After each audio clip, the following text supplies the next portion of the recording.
Eh bien, ce matin, nous continuons nos études sur le livre de la Genèse, mais parce que c'est une étude un peu spéciale, j'ai besoin de m'excuser pour environ 15 secondes pour aller chercher mon ami. Je reviens.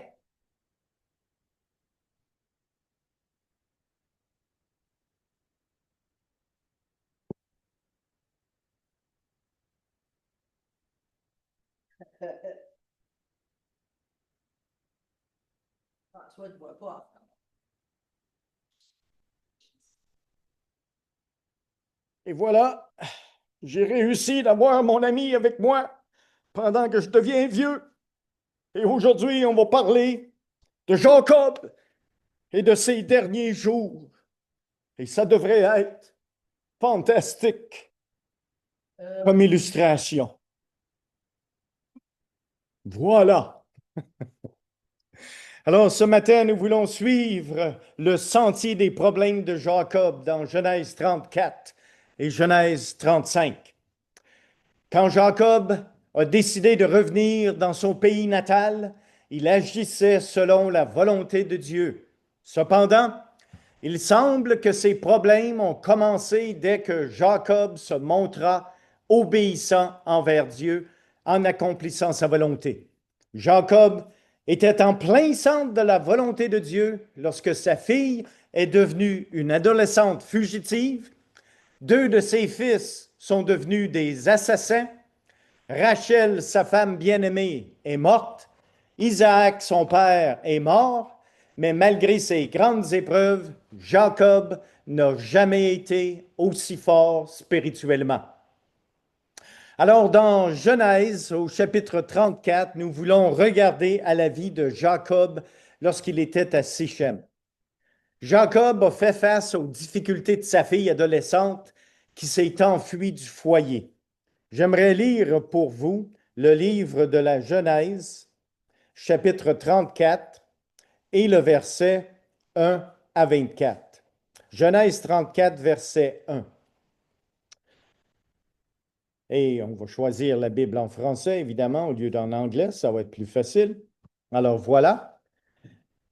Dina, la fille que Léa avait enfantée à Jacob, sortit pour voir les filles du pays. Elle fut aperçue de Sichem, fils de Hamor, prince du pays. Il l'enleva, coucha avec elle et la déshonora. Son cœur s'attacha à Dina, fille de Jacob, et il aima la jeune fille et sut parler à son cœur. Et Sichem dit à Hamor, son père, donne-moi cette jeune femme, cette jeune fille pour femme. Jacob apprit qu'il avait déshonoré Dina, sa fille, et, comme ses fils étaient au champ avec son troupeau, Jacob garda le silence jusqu'à leur retour. Hamor, père de Sichem, se rendit auprès de Jacob pour lui parler. Et les fils de Jacob revenaient des champs lorsqu'ils apprirent la chose. Ces hommes furent irrités et se mirent dans une grande colère, parce que Sichem avait commis une infamie en Israël en couchant avec la fille de Jacob, ce qui n'aurait pas dû se faire. Hamor leur adressa ainsi la parole. Le cœur de Sichem, mon fils, s'est attaché à votre fille. Donnez-la lui pour femme, je vous prie. Alliez-vous avec nous, vous nous donnerez vos filles et vous prendrez pour vous les nôtres. Vous habiterez avec nous et le pays sera à votre disposition. Restez pour y trafiquer et y acquérir des propriétés. Sichem dit au père et aux frères de Dina que je trouve grâce à vos yeux et je donnerai ce que vous me direz. Exigez de moi une forte dot et beaucoup de présents et je donnerai ce que vous me direz. Mais accordez-moi pour femme la jeune fille. Les fils de Jacob répondirent et parlèrent avec ruse à Sichem et à Hamor son père, parce que Sichem avait déshonoré Dina leur sœur. Ils leur dirent, c'est une chose que nous ne pouvons pas faire que de donner notre sœur à un homme incirconcis, car ce serait un opprobre pour nous. Nous ne consentirons à votre désir qu'à la condition que vous deveniez comme nous et que tout mâle parmi vous soit circoncis. Nous vous donnerons alors nos filles et nous prendrons pour nous les vôtres. Nous habiterons avec vous et nous formerons un seul peuple. Mais si vous ne voulez pas nous écouter et vous faire circoncire. Nous prendrons nos filles et nous nous en irons. Leurs paroles eurent l'assentiment de Hamor et de Sichem, fils de Hamor. Le jeune homme ne tarda pas à faire la chose, car il aimait la fille de Jacob. Il était considéré de tous dans la maison de son père. Hamor et Sichem, son fils, se rendirent à la porte de leur ville et ils allèrent ainsi aux gens de leur ville. Ces hommes sont paisibles à notre égard, qu'ils restent dans le pays et qu'ils y trafiquent. Le pays est assez vaste pour eux. Nous prendrons pour femmes leurs filles et nous leur donnerons nos filles. Mais ces hommes ne consentiront à habiter avec nous pour former un seul peuple qu'à la condition que tout mâle parmi nous soit circoncis comme ils sont eux-mêmes circoncis. Leurs troupeaux, leurs biens et tout leur bétail ne seront-ils pas à nous? Acceptons seulement leurs conditions pour qu'ils restent avec nous. Tous ceux qui étaient venus à la porte de la ville écoutèrent Hamor et Sichem son fils, et tous les mâles se firent circoncire, tous ceux qui étaient venus à la porte de la ville. Le troisième jour, pendant qu'il était souffrant, les deux fils de Jacob, Simeon et Lévi, frères de Dina, prirent chacun leur épée et tombèrent sur la ville qui se croyait en sécurité, et tuèrent tous les mâles. Ils passèrent aussi au fil de l'épée Hamor et Sichem son fils. Ils enlevèrent Dina de la maison de Sichem et sortirent. Les fils de Jacob se jetèrent sur les morts, les pillèrent la ville parce qu'on avait déshonoré leur sœur. Ils prirent leurs troupeaux, leurs bœufs, leurs ânes, ce qui était dans la ville et ce qui était dans les champs. Ils amenèrent comme butin toutes leurs richesses, leurs enfants et leurs femmes, et tout ce qui se trouvait dans les maisons. Alors Jacob dit à Simeon et à Lévi, vous me troublez en me rendant odieux aux habitants du pays, aux Cananéens et aux Pérésiens. Je n'ai qu'un petit nombre d'hommes, et ils se rassembleront contre moi, ils me frapperont, et je serai détruit, moi et ma maison.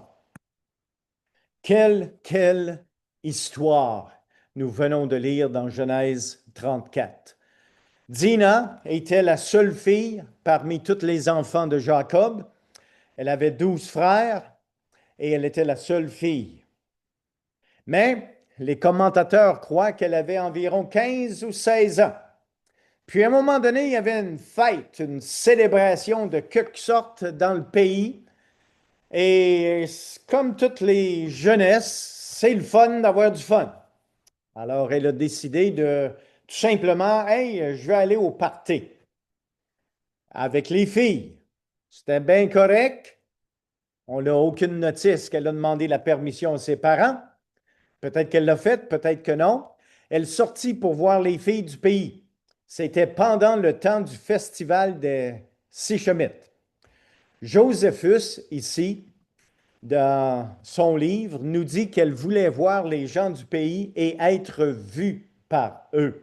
Un désir de jeune, on veut que quelqu'un nous remarque. Et aujourd'hui, les jeunes font ça, mais ils font ça avec Internet, avec soit les messages textes, Facebook et le nombre de personnes qui vous suivent. Alors, il y a incorporé dans la vie humaine un désir d'être vu et de voir ce qui se passe. Nous n'avons aucune suggestion dans le texte qui nous laisse croire qu'elle a cherché l'autorisation de ses parents ou qu'elle a reçu la permission de ses parents d'aller à cette foire. Maintenant, ça nous donne au moins quelques leçons en ce qui concerne les parents. En tant que parents, nous devons faire attention aux endroits que nos adolescents fréquentent, si nous en avons des adolescents, évidemment. Parce que les amis qu'ils vont former vont avoir une influence sur les adolescents. Vu qu'il est connu que les ados sont influencés par leurs amis, aidons-les à trouver de bons amis. Les parents doivent réaliser que le voisinage dans lequel ils habitent et l'influence des petits amis sont des pressions constantes sur les adolescents. Il y a de ceci plusieurs années, lorsque ma femme et moi étions à l'école biblique, nous vivions dans un deuxième étage d'un appartement taudis, tout près de la rivière Thames, et tellement près de la rivière que j'aurais pu faire la pêche à partir de ma chambre à coucher ou de ma cuisine. Et il y avait des gros rats ainsi que des souris, mais le voisinage, c'était le gros party à chaque fin de semaine. Et finalement, lorsqu'on en a été capable, ma femme et moi avons dû déménager faute de la situation qui nous entourait. Parce qu'on a reconnu que oui, là où nous sommes peut avoir une influence sur nos enfants. Parlons un peu du jeune homme Sichem. C'était un prince, mais il était beau, un prince charmant. Et c'est ce que nous avons lu. Malgré le fait que c'était l'amour à première vue, il l'a vu, elle voulait être vue, il l'a vue, elle a été appréciée, il a dit, hey, viens donc danser. Eh bien, elle fut aperçue de Sichem. Il aimait vraiment la demoiselle, nous dit le texte, du moins, c'est ce qu'il croyait. L'amour à première vue. Il ne l'a pas violée, il ne l'a pas traitée comme une prostituée comme les fils de Jacob l'ont accusé. Mais le texte dit qu'il a couché avec elle et qu'il a su parler à son cœur, ce qui indique que son acte était consentant plutôt que forcé. La jeune fille semblait certainement être d'accord. Le texte nous dit qu'il l'aimait. Quelle sorte d'amour? Basé sur peut-être la convoitise, mais c'est toutefois ce que le texte nous dit. Il était gentil avec elle, il avait un certain charme, il était disposé à payer un grand prix pour elle. Chargez-moi n'importe quoi que vous voulez pour la dot, je vais le payer. C'était un homme populaire. En d'autres mots, c'était le meilleur de tous les méchants. Un prince charmant, le meilleur du pays. Il était le meilleur garçon dans toute cette foire. Voici une prescription spirituelle pour un jeune frère ou une jeune sœur qui est devenu la proie du malin. Ce qui commence par la curiosité peut conduire à une vie de péché et une vie changée pour toujours. C'est ce qui est arrivé à Dina. Son expérience d'aller à ce party a changé pour toute sa vie. Regardons un texte des Saintes Écritures dans Galates, Galates chapitre 6 et le verset 1 qui est à l'écran. Frères, si un homme vient à être surpris en quelque faute, vous qui êtes spirituels, redressez-le avec un esprit de douceur. Prends garde à toi-même, de peur que tu ne sois aussi tenté.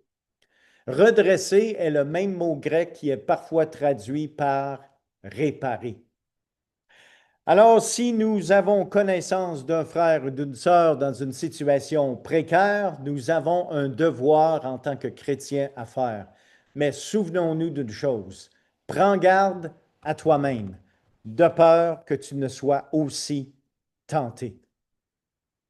Nous avons l'exemple de Matthieu au chapitre 4 et le verset 21. Le mot qui est utilisé, c'est le mot réparer. Les disciples étaient là en train de réparer leur filet. Et de redresser quelqu'un, c'est de les aider à être réparés. Un filet, c'est déjà tout troué. Mais un filet qui est utilisé, c'est un filet qui est déchiré.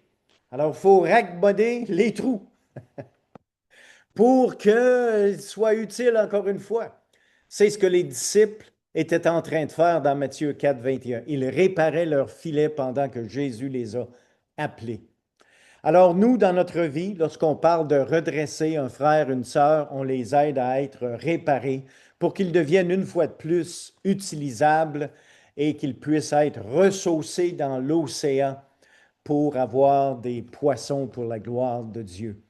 La vie de certaines personnes est devenue plus mêlée qu'un filet de pêche après avoir été jetées au fond de la mer du péché et leur vie a grand besoin d'être raccommodée ou réparée si vous désirez.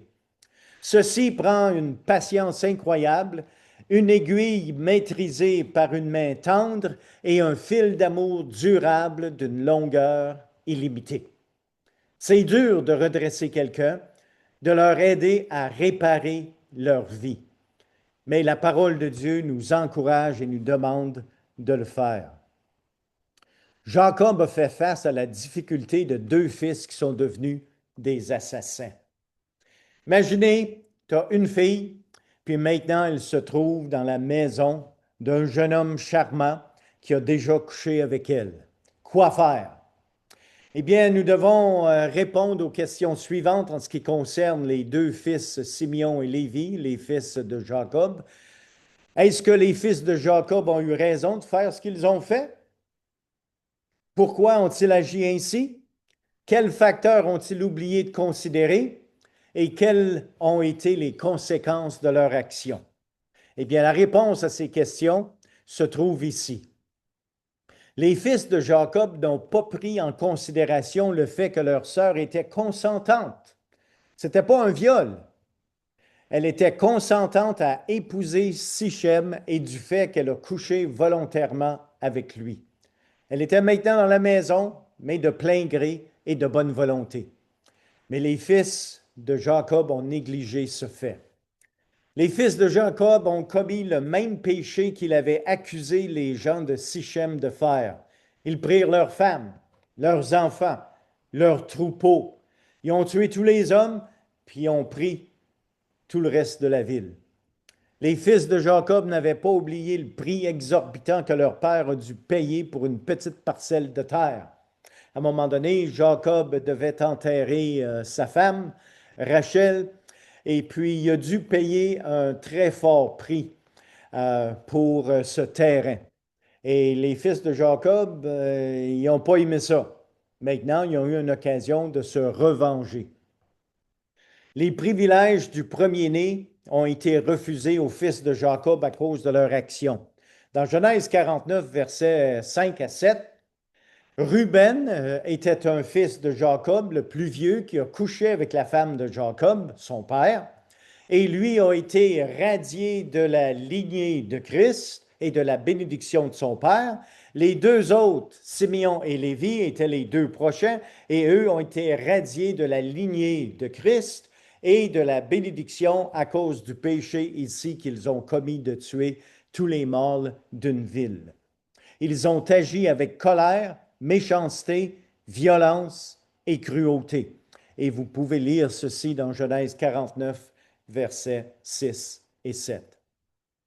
Ils n'avaient pas encore la réconciliation, car ils voulaient seulement une excuse pour la destruction d'une nation pour des gains sordides.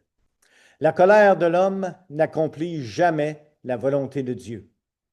C'est mal d'accumuler des biens matériaux aux dépens de la vie de quelqu'un d'autre. Jacob venait juste de donner la moitié de son troupeau à Ésaü et avait payé un prix exorbitant pour un petit morceau de terrain. Les fils de Jacob agissaient sous cette frustration financière. Quand tu penses que tu t'es fait voler puis que tu as l'occasion de te revenger, eh bien, ça devient une tentation très forte. Mais ce genre de tentations existent toujours de nos jours. Par exemple, quelqu'un qui se sent tricher justifiera son vol. C'est-à-dire quelqu'un qui bénéficie, par exemple, de l'assistance sociale et se fait couper son chèque peut facilement justifier ses actions en travaillant sous la table, ou le travailleur à qui le patron plutôt a refusé une augmentation de salaire peut se justifier en volant la compagnie, en prenant des outils qui ne lui appartiennent pas. Et ça s'est vu et ça continue de se voir. Quand tu te sens qu'on t'a volé, eh bien, on se justifie en volant. Les fils de Jacob ont agi comme leur père avait agi, avec ruse et tromperie. Souvenez-vous que c'est pas la première fois que ça arrive dans cette famille. Jacob, lui aussi, avait trompé son père, il avait trompé son frère, et maintenant ses fils étaient en train de le tromper. Eh bien, vos enfants ramasseront vos mauvaises habitudes, quoi qu'elles puissent être. Les enfants se souviendront bien plus de la manière qu'ils vous ont vu agir que de ce que vous leur avez dit. Vous ne pouvez pas dire à vos enfants, par exemple, de ne pas fumer et de ne pas utiliser des jurons si vous le faites couramment vous-même. Alors, l'exemple qu'on donne à nos enfants est quelque chose qui est très important. La vie de Jacob à Bethel, Eh bien, c'est à Béthel que Jacob a renouvelé son engagement envers Dieu. Quand les tuiles vous tombent sur la tête, c'est une très bonne idée d'aller à Béthel et de reconstruire l'autel à l'Éternel. C'est à Béthel que Jacob a purgé sa maison des idoles. Jusqu'à ce moment, Jacob avait été un chef spirituel médiocre dans son foyer. Mais finalement, à Béthel, il redédie sa vie à son Dieu. C'est à Béthel que Dieu apparut à Jacob et le bénit. Et c'est là aussi que Dieu a réaffermi ses promesses à Jacob. Ce qui s'est passé à Béthel était absolument nécessaire pour préparer Jacob pour les événements difficiles qui se sont déroulés dans le reste du chapitre que nous avons lu, chapitre 34, ainsi que d'ailleurs le chapitre 35. Quand Dieu te parle concernant un sujet spirituel spécifique, agis rapidement et montre-toi obéissant, car Dieu te donne une occasion de grandir dans la foi. Cette croissance spirituelle est un fondement essentiel qui soutiendra ta foi à travers de nouvelles épreuves. Tes épreuves présentes ne sont qu'une préparation pour tes épreuves futures. Tu penses peut-être que certaines tuiles te sont tombées sur la tête.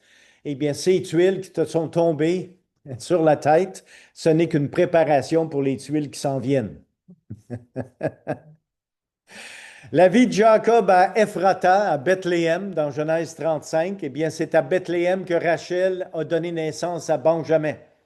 Mais c'est également à Bethléem que Jacob a enterré sa femme bien-aimée, Rachel.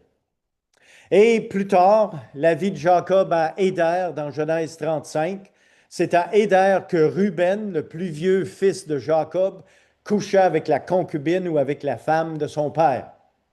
Imagine, ton fils aîné qui couche avec ta femme. Wow! Pour cette infraction, Ruben a été disqualifié de la bénédiction spéciale d'être dans la lignée de Christ, dans Genèse 49, versets 3 et 4. Judas était le prochain en ligne. Et c'est à travers Judas que Christ est venu. Le Christ est venu de la tribu de Judas. Et à Hébron, on voit un peu la vie de Jacob. C'est à Hébron que Jacob a enterré son père Isaac. Ta fille devient fugitive, deux de tes fils deviennent assassins, un de tes fils couche avec ta femme, tu viens de perdre ta femme que tu aimes beaucoup, puis maintenant, tu viens de perdre ton père. Wow, ça fait plusieurs tuiles. Mais pourtant, c'était Dieu qui lui avait dit de partir de chez Laban, son beau-père, pour s'en aller chez eux. Et ça s'est passé entre le temps qu'il est parti de chez le beau-père, puis qu'il s'en allait voir son père. Ça en fait des affaires. Eh bien, Jacob disparaît maintenant de la scène. Mais Jacob avait le témoignage d'un homme de Dieu qui, malgré de très grands obstacles, a continué à servir Dieu fidèlement et ceci lui a valu une place parmi les héros de la foi. Et j'aimerais qu'on puisse lire ensemble ici le livre de Hébreux chapitre 11 et le verset 21. C'est par la foi que Jacob, mourant, bénit chacun de ses fils, Joseph, et qu'il adora, appuyé sur l'extrémité de son bâton. Avec toutes les tuiles qui lui sont tombées sur la tête, maintenant Jacob est sur le point de mourir, mais il a béni ses enfants, puis il s'est appuyé sur un bâton en adorant. Comment allons-nous mourir quand le temps va venir? Allons-nous mourir fâchés ou allons-nous mourir en bénissant et en adorant? Il était physiquement dépendant d'une canne pour se lever et pour marcher, mais il est mort en adorant Dieu, le Dieu vivant. Jacob était en plein centre de la volonté de Dieu lorsque sa fille est devenue une adolescente fugitive et que deux de ses fils sont devenus des assassins et que son fils Ruben a couché avec sa femme Rachel et avec une de ses femmes et que Rachel, sa femme bien-aimée, est morte. Isaac, son père, est décédé, mais malgré ses grandes épreuves, Jacob n'a jamais été aussi fort spirituellement. Il est devenu vieux et mourant, penché sur un bâton pour s'appuyer, mais il adorait Dieu. Comment allez-vous mourir quand votre tour va venir?